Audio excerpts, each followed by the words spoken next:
오늘도 다양한 NFT에 관한 글로벌 이슈들 함께 나눠볼 시간입니다. 그 전에 우리 암호화폐 시세가 그래도 빨간불을 내주면서 어느 정도 좋은 흐름으로 이어져 가고 있는데요. 이런 활기가 NFT 시장에서도 함께 이어지기를 바라면서 오늘 대표님 한번 만나보도록 할게요. 이강호 대표님 모셔볼게요. 반갑습니다. 반갑습니다. 네. 네, 오늘도 글로벌 NFT 이슈들을 제시를 해주신다라고 합니다. 오늘도 역시나 굉장히 흥미로운 이야기들로 꾸려봤고요. NFT 시장에 관해서 여러분들이 보다 빠르게 접할 수 있는 외신 뉴스들 위주로 저희가 한번 뽑아봤습니다.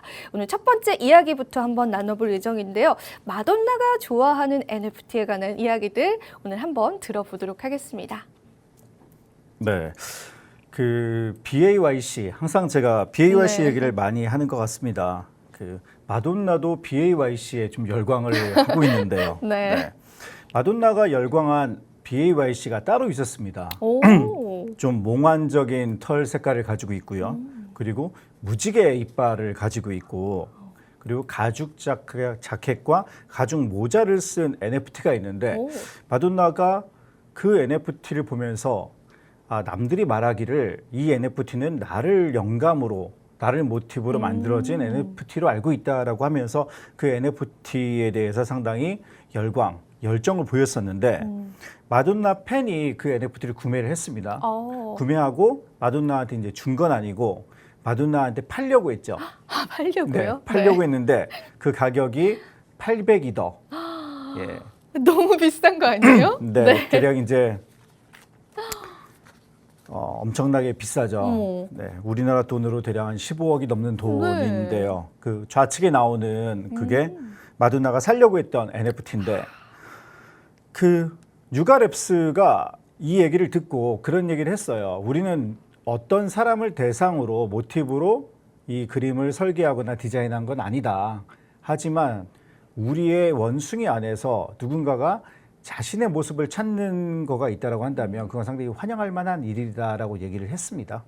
네. 마돈나가 좋아하는 NFT가 있는데 이 무지개 이빨을 가진 NFT를 마돈나의 팬이 구입해서 마돈나에게 팔려고 했다고 합니다. 그런데 무려 800이더라는 엄청난 금액이죠. 우리 돈으로 따지자면 10억이 넘어가는 금액인데 굉장히 흥미로워요, 대표님. 그래서 마돈나가 샀나요, 안 샀나요?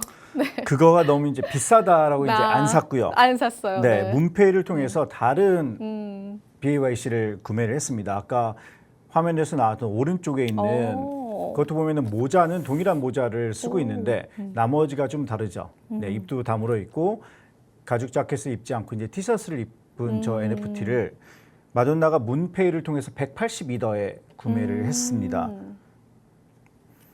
네, 근데 이제 많은 분들이 뭐 같은 컬렉션인데 어떤 거는 800이더, 어떤 거는 140이더, 150이더 너무 이게 차이가 많이 나는 게 아니냐라고 이제 생각하실 텐데 보통 NFT는 그 레어리티 시스템이 있습니다. 얼마나 희귀도가 높은지에 따라서 가격이 천차만별로 변하는데요. 마돈나가 원래 살려고 했었던 NFT는 10,000개 중에 123등. 네, 123위의 NFT고 이번에 마돈나가 182달러를 주고 산 NFT는 3,754위입니다. 굉장히 하이수 있네요. 네, 그래서 이제 마돈나 팬이 마돈나를 뭐 등쳐먹으려고 이렇게 높은 가격을 부른 건 아니고 네. 그만큼 희귀도가 높기 때문에 높은 가격으로 이제 팔려고 했었던 거죠. 네, 이 참 투자의 세계는 냉정한 것 같습니다. 아무리 내가 마돈나의 팬이어도 그냥 줄 수는 없는 거죠. 팔아야 되는 거죠. 재테크 때문에 또 하신 건 아니겠지만 그만큼 희귀성이 있는 NFT 모델이었기 때문에 또 800이더라는 금액까지도 가는 것 같습니다. 그렇다면 추가적으로 또 저희가 이야기 한번 계속 들어볼게요. 너무 재밌네요, 대표님. 네. 네, 근데 이제 마돈나가 와, 저 정도 가격을 비싸다고 했을까? 요즘 망한 게 아닌가? 뭐 이런 생각을 또 할 수도 있잖아요. 그쵸. 근데 마돈나의 현재 재산은 5억 7,500만 달러. 달러로. 네, 거의 뭐 한 7천억, 8천억 정도의 네. 순자산을 가지고 있고 마돈나가 벌은 돈만 하더라도 뭐 12억 달러 정도를 수익을 냈었다라고 얘기를 하니까 마돈나가 돈이 없어서 너무 비싸다라고 얘기한 건 아니고 자기가 이제 그 가치를 본 봤을 때 자기가 생각한 것보다 비싸다 그렇게 얘기를 한 것 같아요. 그 마돈나의 지갑에는 과연 뭐가 들어가 있을까 궁금하시잖아요. 네. 네. 근데 지갑을 터는 방법이 있습니다. 터셨어요. 그래서 네. 네. 제가 한번 어제 들어가 봤는데 네. 네. 이 BAYC에 들어가 보셔서 BAYC 에이프 이번에 마돈나가 구매한 넘버 4988을 조회를 하시면 그 BAYC를 가지고 있는 지갑에 들어가실 수가 있거든요. 그러면 이제 마돈나 오피셜이라는 지갑에 들어갈 수가 있는데 그 안에서 마돈나가 보유하고 있는 NFT들을 좀 볼 수가 있습니다. 어떤 게 있었어요? 제가 보니까 뭐 아더 디드도 하나 있었고 그렇게 뭐 유명한 것들은 많이 없었던 것 같아요. 뭐 개수가 한 뭐 10개 이하였던 것 같은데 흥미로웠던 거는 마돈나가 창작한 세 개 NFT가 그 안에 이제 크리에이티드로 들어와 있었는데 그거는 비플이라고 되게 유명한 NFT 예술가가 있잖아요. 네. 처음 5,000일이라는 걸 엄청나게 이제 비싸게 네. 판매한 사람인데 그 사람과 협업해서 만든 Mother of Creation이라는 그 NFT가 있습니다. 아마 보시면은 상당히 좀 선정적이고 좀 깜짝 놀랄 만한 그런 NFT인데요. 예, 그거는 이제 마돈나가 만든 거에 들어가 있기 때문에 그 지갑에 들어가 보시면 다 볼 수가 있습니다. 또 재미있는 건 뭐냐면 BAYC 우리 NFT를 아는 사람들한테는 상당히 익숙한데 NFT를 하지 않는 사람들한테는 잘 모르잖아요. 그런데 이 BAYC가 이제 한국에도 상륙한다라는 소식입니다. 지금 이제 BAYC 그림을 그렸던 리처드 리라는 사람이 아틴모션이라는 회사를 만들었고요. 그 회사가 국내에서 사업을 한다라고 이제 전해지고 있습니다. 그래서 NFT를 투자하지 않은 사람들이라도 이제는 BAYC를 좀 볼 수가 있고 BAYC가 무엇인지 알아가는 기회를 얻을 수 있을 거라고 생각을 합니다. 네, 마돈나가 이 130만 이더의 BAYC NFT 사고 싶지만 너무 비싸다라는 이야기로 저희가 시작을 했는데 이 BAYC에 관해서 그래도 아직 국내에서는 모르시는 분들이 상당히 많습니다. 하지만 이 국내에 상륙을 한다라고 하니까 앞으로 이 국내에서도 NFT 관련한 관심도가 굉장히 높아질 것으로 보여지고 있는데요. 이 부분으로 봤을 때 우리가 좀 시사점들에 관해서도 마지막으로 좀 알 수 있을까요? 네. NFT라고 얘기를 했을 때 NFT 안에 있는 그런 IP도 일반 IP처럼 예를 들면 뭐 봉제 인형으로 나온다거나 아니면은 뭐 굿즈로 나온다거나 이런 것들이 이제 충분히 가능한데 NFT는 일반 저작권과 달리 BAYC는 특히 소유하고 있는 사람들에게 저작권까지 줍니다. 우리가 소유권과 저작권을 헷갈릴 수가 있는데 예를 들면 제가 이수근 선생님의 작품을 하나 샀을 때 그거를 소유한 것뿐이지 그걸 가지고서 제가 뭐 다른 작품을 만들거나 뭐 엽서를 만들거나 그렇게 할 수가 없거든요. 저작권이 없기 때문에. 그런데 BAYC 이 작품은 소유자에게 저작권까지 준 그런 특별한 상품이다라고 보시면 될 것 같아요. 네, BAYC의 저작권까지 주는 그런 특별한 상품이다라고 국내에 또 상륙하는 부분들 많이 기대를 해보시면 좋을 것 같고요. 시간 관계상 저희가 또 바로 두 번째 이슈로 한번 넘어가 보도록 하겠습니다. 데미안 허스트에 관한 이야기인데 또 이러한 부분들도 우리 국내 또 NFT 투자자분들은 잘 모르실 수 있기 때문에 좀 더 자세하게 말씀해 주시면 좋을 것 같습니다. 네, 팝 아티스트 데미안 허스트 상당히 유명하죠. 네. 죽음이란 주제를 가지고서 파격적이고 충격적인 묘사를 한 작품들을 여럿 만들어낸 작가입니다. 예를 들면 해골, 실제 이제 해골에다가 다이아몬드를 촘촘히 박아놓고 그걸 이제 신의 사랑을 위하여라는 작품도 만들었었고요. 그리고 뭐 천사의 해부학, 그리고 포르말데이드에다가 범상어를 놔서 해부를 한 다음에 그런 이제 전시한 그런 작품들도 많이 만들었습니다. 근데 이 사람이 NFT를 가지고서도 실험을 했어요. 딱 1년 전에도 제가 이제 이 자리에서 말씀을 드렸습니다. 더 커런시라는 작품인데요. 저도 그때 1년 전에 이 작품을 제가 살려고 했었는데 못 샀다라고 제가 이제 말씀을 드렸었는데 데미안 허스트가 저기 보면은 그 나오는 점들이 본인의 아이코닉한 그런 점들인데 이런 것들을 찍어서 10,000개의 원화를 만들어냈습니다. 그런 다음에 각각 원화를 NFT로 만들었어요. 그래서 사이트에서 NFT를 2,000불에 판매를 하면서 1년 후까지 이 NFT를 갖고 오면 내가 가지고 있는 원화랑 교환을 해주겠다라고 얘기를 했고요. 하지만 1년이 지난 주 이제 7월 31일이겠죠. 7월 31일이 지난 다음에는 교환하지 않은 원화는 소각시키겠다, 폐기하겠다라고 얘기를 했습니다. 자, 얼마나 교환을 했을까요? 제가 봤을 때는 과연 실물의 작품이 더 가치가 있느냐, 혹은 NFT로 가지고 있는 게 더 가치가 있느냐가 중요한 쟁점일 것 같은데 저라면 NFT로 가지고 있을 것 같습니다. 네, 네. 역시 네. 예, NFT 앵커다운 네. 그런 얘기입니다. 네. 예, 실제 NFT를 원화로 교환한 비율은 거의 뭐 반반 정도가 되고 있어요. 근데 5,142개가 NFT에서 원화로 교환이 됐고요. 4,858개는 NFT로 남아있는 것을 선택을 했습니다. NFT로 남아있는 그 원화는 이제 소각이 됐고요. 그렇죠. 네. 그리고 NFT를 소각시킨 사람은 원화를 받게 됐습니다. 근데 만약에 연초에 NFT 가격이 상당히 뭐 암호화폐 가격도 네. 높고 NFT 가격이 높았으면 이러한 비율이 역전이 됐을 네. 텐데 지금은 또 NFT 가격이 좀 떨어졌지 않겠습니까? 네. 네. 그래서 아직까지는 누가 승자인지가 모르는 나오진 상황이죠. 않았는데 예. 한 몇 년 뒤에 누가 승자인지 한번 나오지 않을까 생각합니다.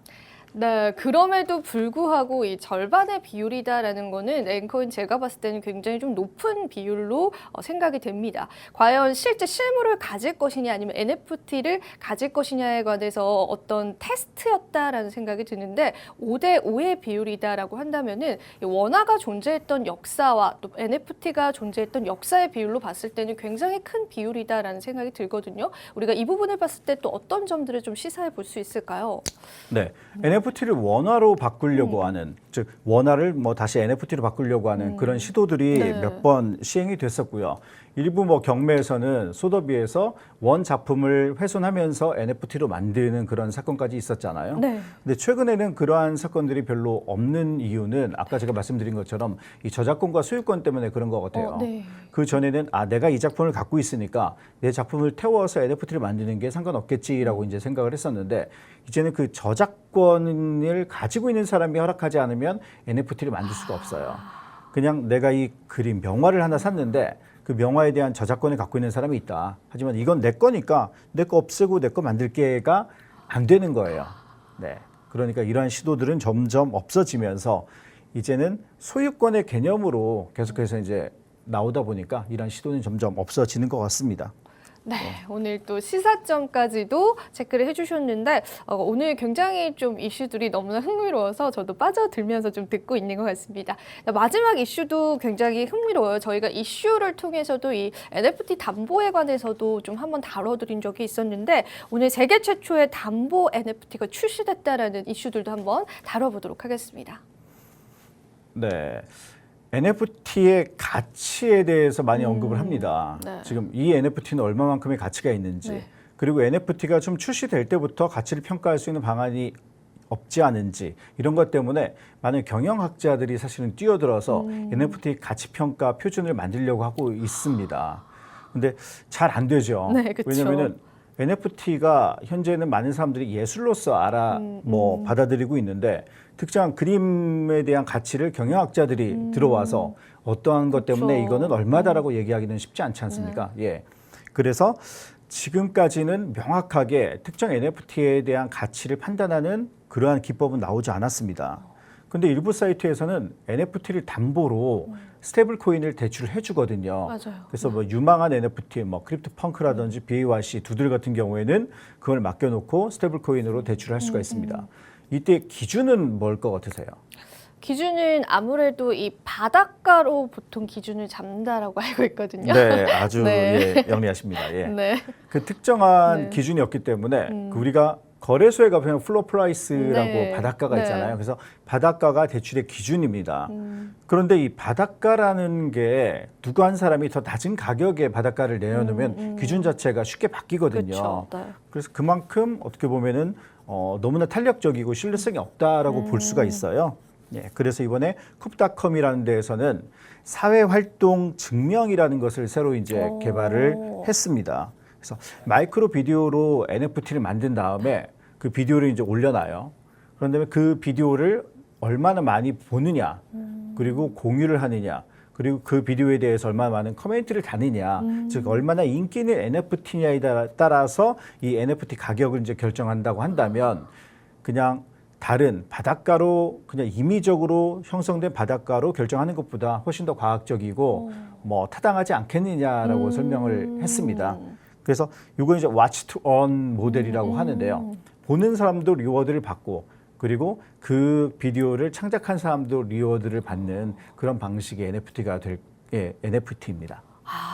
그러니까 우리가 보통 NFT를 통해서 대출을 받았을 때는 보통 바닷가로 좀 측정을 해서 그에 맞는 좀 대출을 받았었는데 이것이 옳지 않다라는 의견이 제기가 된 거죠. 그래서 만약에 이제 짧은 비디오를 올렸을 때 그것에 대해서 그러니까 얼마나 많은 사람들이 보고 관심을 갖느냐에 따라서 가치를 매기고 그에 따른 또 파생되어지는 대출도 이루어질 수 있도록 하는 그런 시스템인 것 같습니다. 만약에 이러한 것들이 실제로 펼쳐지게 될 경우에 우리는 또 어떤 시사점들을 얻어볼 수가 있을까요, 대표님? 네, 이게 이제 공급자 중심의 평가냐, 수요자 중심의 평가냐로 볼 수가 있어요. 그 전에는 공급자가 희귀도를 결정을 하거든요. 내가 희귀도 점수를 이렇게 결정을 했을 때 희귀도 1번부터 10번까지는 가장 높은 가격, 그 다음은 어떤 가격 이렇게 만드는데 이거에 대한 이제 공이 수요자로 넘어왔을 때 이 수요자가 봤을 때 얼마나 가치가 있어 보이느냐, 얼마나 뭐 많이 공유를 하고 코멘트를 다느냐, 그거에 따라서 가치가 결정된다고 한다면 좀 더 민주화적인 평가 방법이 되지 않을까 그렇게 생각을 해봅니다. 조금 더 이제 공급자 중심의 평가가 아니라 조금 더 민주적인 평가로 바뀌어볼 수 있다라는 그러한 시사점들까지도 우리가 오늘 만나볼 수 있었습니다. 자, NFT에 관련한 흥미로운 3가지의 주제를 다뤄봤는데요. 늘 대표님과 함께하는 시간 너무 빨리 지나가는 것 같습니다. 다음 주도 저희가 좋은 이야기들 함께 나눠드리도록 할 거고요. 오늘 저희가 준비한 소식은 여기까지입니다.